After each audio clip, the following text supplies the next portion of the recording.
बिस्मिल्लाहिर्रहमानिर्रहीम। अस्सलाम वालेकुम स्टूडेंट्स, क्या हाल है जी? कैसे हैं आप सब? उम्मीद करता हूँ आप सब खैरियत से होंगे। स्टूडेंट्स, मैं हूँ मोहम्मद इब्राहीम, आपके चैनल डायमेंशनल फिज़िक्स से। और प्यारे स्टूडेंट्स, आज हम डिस्कस करने वाले हैं class 9th physics 2025 Punjab text book board chapter number 6। Students, हम डिस्कस कर रहे हैं मैकेनिकल प्रॉपर्टीज़ ऑफ मैटर, और आज हम डिस्कस करेंगे multiple choice questions of chapter number 6। तो स्टूडेंट्स, फर्स्ट आपके सामने एमसीक्यूज डिस्प्ले पर है जी। 6.1, a wire is stretch by a weight W if the diameter of wire is reduces to half of the previous value. क्या कहता है कि एक वायर है जिसको स्ट्रेच किया है हमने, और उसका डायमीटर जो है वो रिड्यूस हो गया half of its previous value. पहले फॉर एग्जांपल डायमीटर D था, तो अब D/2 हो गया। The extension will be, extension आपने बतानी है। तो फर्स्ट ऑफ ऑल आप अपनी नोटबुक पर नोट करेंगे जी, extension is inversely proportional to area, और ये लिख ले कि extension is inversely proportional to diameter square, x is inversely proportional to d square. ठीक है। अच्छा, अब डायमीटर पहले था d, अब वो कहता है कि डायमीटर कितना हो गया, रिड्यूसेस टू हाफ। ठीक है। तो जो अब हमारे पास न्यू एक्सटेंशन है वो x प्राइम है, और वो है 1/d प्राइम स्क्वायर। पहले थे d स्क्वायर, और d प्राइम कितना है, d/2, क्योंकि पहले डायमीटर लेट से d था, अब वो कहता है कि half of the previous value, तो d प्राइम हो गया d/2। तो यहाँ d प्राइम की जगह हम d/2 पुट करेंगे, तो x प्राइम आ जाएगा 1/d/2 का स्क्वायर। और जब आप ये ओपन करेंगे ना d/2 का स्क्वायर, तो बनेगा d स्क्वायर, तो ये 2 का स्क्वायर 4 बनेगा ना, तो ये 4 आ जाएगा ऊपर न्यूमिनेटर में।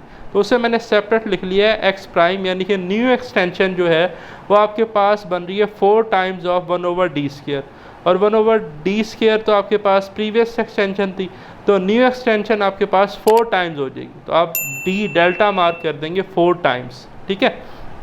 फिर है 4 wires of same material, 4 wire हैं जी सेम मटेरियल की हैं, are stretch by the same load, और सेम लोड से स्ट्रेच किया जा रहा है। Their dimensions are given below, और इनकी डायमेंशंस गिवन है। Which of them will elongate most. देखें, इस ये रिलेशन हमें ये बता रहा है कि एक्सटेंशन या एलोंगेशन उसमें ज़्यादा आएगी जिसका एरिया कम होगा या जिसका डायमीटर कम होगा। जिसका डायमीटर कम होगा उसकी एक्सटेंशन क्या होगी, ज़्यादा आएगी। ठीक है। और जिसकी लेंथ ज़्यादा होगी, याद रखिएगा, उसमें भी एक्सटेंशन ज़्यादा आएगी। तो आपने देखना है एक तो मैक्सिमम लेंथ किस केस में है और मिनिमम डायमीटर किस केस में है। अगर हम ऑप्शन ए में देखें 1 मीटर लेंथ है, डायमीटर 1 मिलीमीटर है। ऑप्शन बी में 2 मीटर लेंथ है, डायमीटर बढ़ गया 2 मिलीमीटर, तो इसमें तो हरगिज़ नहीं होगा। लेंथ 3 मीटर, डायमीटर 3 मीटर, तो डायमीटर बढ़ने से तो एक्सटेंशन कम हो जाएगी, जबकि हमें तो मैक्सिमम एक्सटेंशन चाहिए, तो डायमीटर मिनिमम होना चाहिए। तो चारों अगर हम ऑप्शंस का कंपैरिजन करें तो ऑप्शन डेल्टा डी में आपके पास मिनिमम डायमीटर है 0.5 मिलीमीटर। तो आप अभी हमने देखा है कि एक्सटेंशन और डायमीटर का तो इन्वर्स रिलेशन है, तो डायमीटर कम होगा तो एक्सटेंशन ज़्यादा होगी, एलोंगेशन ज़्यादा होगी। लेंथ ज़्यादा होगी तो एलोंगेशन ज़्यादा होगी, ये भी लिख लीजिएगा। तो ऑप्शन डी में लेंथ मैक्सिमम है और ऑप्शन डी में डायमीटर मिनिमम है, तो डेल्टा ऑप्शन में आपके पास जो है सबसे ज़्यादा एलोंगेशन प्रोड्यूस होगी। तो डेल्टा ऑप्शन जो है जी आपको मार्क कर लें। फिर थर्ड आपके पास एमसीक्यू है कि 2 metal plates of area 2 and 3 square metre, 2 metal plates हैं, एक 2 मीटर स्क्वायर एरिया है और दूसरी 3 मीटर स्क्वायर एरिया है, प्लेस्ड इन द लिक्विड, और इन दोनों मेटल प्लेट्स को लिक्विड में रखा गया है एट द सेम डेप्थ। बड़ा इंपॉर्टेंट पॉइंट, सेम डेप्थ पर, दोनों की हाइट सेम है। The ratio of pressure on the 2 plates is, भाई लिक्विड प्रेशर हमारे पास होता है P = ρgh। लिक्विड दोनों के लिए सेम है तो डेंसिटी सेम है, जी की वैल्यू दोनों के लिए सेम है, near the surface of earth 10 metre per second square है, और लिखा है same depth. Same depth mean कि हाइट भी दोनों के लिए एक जैसी है, H1 और H2 बराबर हैं। तो भाई जब ये तीनों फैक्टर इन दोनों के लिए एक जैसे हैं तो प्रेशर भी एक जैसा होना चाहिए।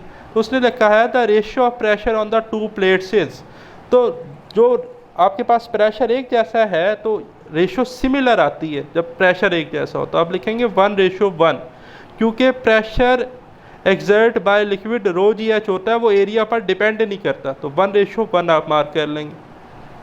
फिर है the pressure at any point in the liquid is proportional to, भाई लिक्विड प्रेशर का फार्मूला है P = ρgh, तो P प्रोपोर्शनल है डेंसिटी के, P प्रोपोर्शनल है एक्सेलरेशन ड्यू टू ग्रेविटी के, P प्रोपोर्शनल है डेप्थ ऑफ द लिक्विड के।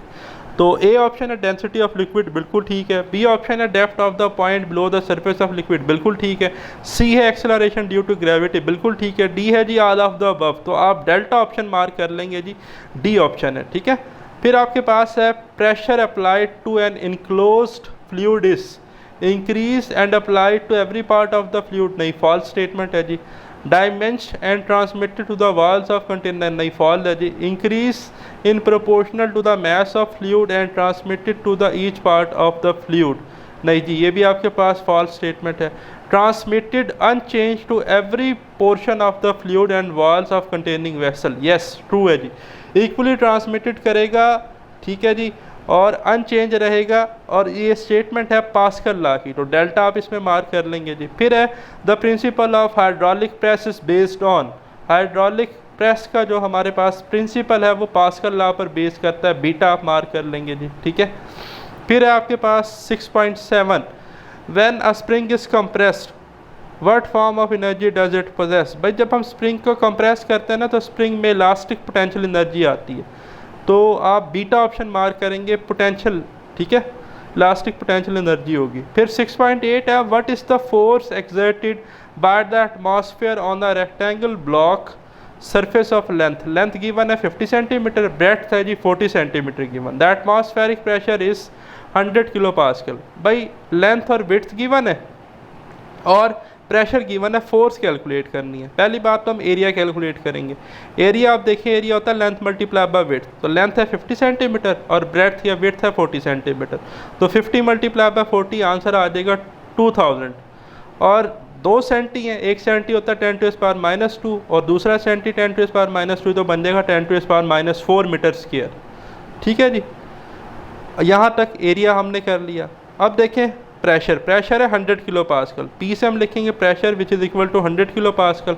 100 को एज इट इज़ रहने देते, किलो होता है 10⁻3 प्रीफिक्सेस, तो हम लिख लेंगे 100 मल्टीप्लाई 10⁻3 पास्कल। हमने तो कैलकुलेट करनी है फोर्स, तो प्रेशर हमारे पास होता है जी force per unit area, P is equal to F over A. तो एरिया को अगर हम क्रॉस मल्टीप्लाई करते हैं पी से तो एफ आ जाएगा पी ए, ठीक है जी। फार्मूला बन गया फोर्स का, F is equal to P A. तो प्रेशर है 100 मल्टीप्लाई 10⁻3, ये जो वैल्यू लिखी हुई है 100 मल्टीप्लाई 10⁻3 मल्टीप्लाई बाय एरिया हमारे पास है 2000 मल्टीप्लाई 10⁻⁻4। अब आप देखें मैंने किया क्या है, ये जो 100 था ना इसकी जगह मैंने लिख लिया 10, और जो उसका एक ज़ीरो था वो मैंने इस बेस 10⁻3 में ऐड कर दिया, तो 3 की जगह 4 आ जाएगा, ठीक है। तो 10 मल्टीप्लाई बाय 10⁻4 लिख लिया। ये जो 100 मल्टीप्लाई 10⁻3 था उसको मैंने 10 मल्टीप्लाई 10⁻4 लिखा। क्यों लिखा भाई? इसलिए लिखा कि यहाँ पर 10⁻⁻4 है और यहाँ पर अगर मैं +4 कर लूँगा तो +4 और -4 कट जाएगा, तो हमारे पास सिंपली जो है वो रह जाएगा 2000 मल्टीप्लाई बाय 10, जिसको हम लिख सकते हैं 20,000, या इसको हम लिख सकते हैं 20 मल्टीप्लाई 10⁻3 न्यूटन, या आप लिख सकते हैं 20 किलो न्यूटन। तो अल्फ़ा ऑप्शन आप मार्क कर लें, 20 kilo Newton is the correct option. तो ये थे जी हमारे पास MCQs। इससे नेक्स्ट वीडियो लेक्चर में हम इंशाल्लाह शॉर्ट आंसर्स क्वेश्चंस को करेंगे। अपना ख्याल रखिएगा, मुझे दें इजाज़त, अल्लाह हाफ़िज़।